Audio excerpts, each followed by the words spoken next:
നിങ്ങളെന്താ കാണുന്നറിയണ്ടല്ലോ എന്താ സംഭവം? 2 ആഴ്ച ഞങ്ങളെ കാണണം അങ്ങനെ വിചാരിക്കുന്നു. ഞാൻ ഇപ്പോൾ സ്ഥിരമായിട്ട് പണിക്കൊക്കെ പോകുന്നുണ്ട്.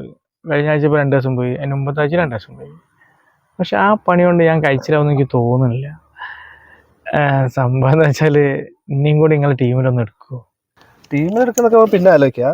എന്തൊക്കെ പ്രശ്നങ്ങളാണ്? പെയിന്റിന്റെ പണി പറഞ്ഞാൽ നിങ്ങൾക്ക് അറിയാം അതിന്റെ ബുദ്ധിമുട്ട്. രാവിലെ 8 മണിയാകുമ്പോൾ സൈറ്റിലെത്തണം.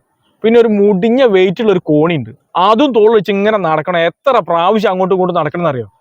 പിന്നെ പറഞ്ഞാൽ നല്ല കനം, ഒരു 10-15 കിലോ ഉണ്ടാവും തലയിൽ വെച്ചിട്ട് ഇങ്ങനെ ഹൈറ്റിലേക്ക് കൊണ്ടുപോകണം. എന്നിട്ട് അവസാനം എന്തായിട്ട് അറിയാം, വൈകുന്നേരം ആകുമ്പോൾ ഒരു 1000 ഉറുപ്പ്യ കിട്ടും. നിങ്ങൾ ടീം എടുക്കുന്ന കാര്യം ഞാൻ ഒന്ന് ബോസായിട്ട് സംസാരിക്കട്ടെ. ഓക്കെ, നമ്മൾ 100% വിശ്വസിക്കാം. അതിൽ ഉറപ്പ് തരും. എന്തായി? അപ്പോ 5 മണിക്ക് വരവിനെടുത്തില്ല. ഞാൻ എല്ലാം പറഞ്ഞ് സെറ്റാക്കിയിട്ടുണ്ട്. വേണ്ട പോലെ കൈകാര്യം ചെയ്യാൻ എന്റെ ഒരു വിശ്വാസത്തിലാണ് കാര്യങ്ങൾ. ഞാൻ സുബീഷ് ഭായി പറഞ്ഞിട്ട് വരിക. റിസ്ക് എടുക്കാൻ പേടിയുണ്ടോ? റിസ്ക് എടുക്കാം. ഞാൻ 2 മാസത്തില് ഒരു വർക്കേ ചെയ്യാറുള്ളൂ. 5 ലക്ഷം രൂപ ഓക്കെ അല്ലേ? ഒരു വർക്കിനോ? അതെ, മതി. ഓക്കെ അല്ലേ? രാത്രി 2 മണി. സ്ഥലം ഞാൻ അപ്പൊ പറയാം. Okay sir. ഈ വീട്ടിൽ ആളില്ല, നിങ്ങൾക്ക് എങ്ങനെയാ മനസ്സിലായത്? അതെടോ, ഇത് കണ്ടോ, ഇതാണ് ഫേസ്ബുക്ക്.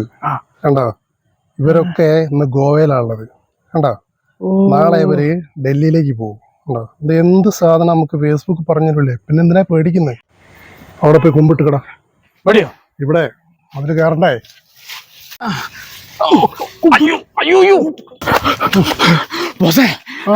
അവിടെ CCTV ഉണ്ട്. നീ എന്തിനാണ് പേടിക്കുന്നത്? നമ്മൾ കയറി കഴിഞ്ഞാൽ ആദ്യം CCTV ഹാർഡ് ഡിസ്ക് മാറ്റും. പിന്നെ ആരെ പേടിക്കാനാ? ഈ വർക്ക് കഴിഞ്ഞാല് 2 മാസത്തെ ഫുള്ള് റെസ്റ്റാ. നീ പോയി കോലെടുത്ത് വാടാ. എടാ CCTV എനിക്ക് പുല്ല് വിലയാണ്ടാ. എനിക്ക് നമ്മളെ ഒന്നും ചെയ്യാൻ പറ്റൂല. നമ്മളെ ബോസ് എന്റെ തലച്ചോറ് ഊരിയെടുക്കുന്നു പറഞ്ഞിരിക്കുന്നു. പോടാ. എന്തൊന്നും കാണാത്.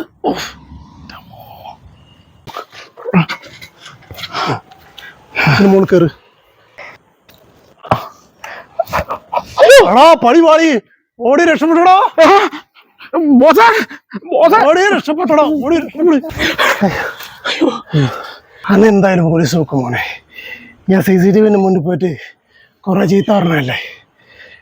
എന്തെന്നെ സംഭവിച്ചാലും ഈ ബോസിന് ഒറ്റ കൊടുക്കാ. ഇതാണ് നിങ്ങൾ പറഞ്ഞല്ലേ, ഈ വർക്ക് കഴിഞ്ഞാൽ 2 മാസം റെസ്റ്റാന്ന്. ആ പെയിന്റിന് പണിക്ക് പോയാല് ഒരു 1000 ഉറുപ്പിക കിട്ടേനി.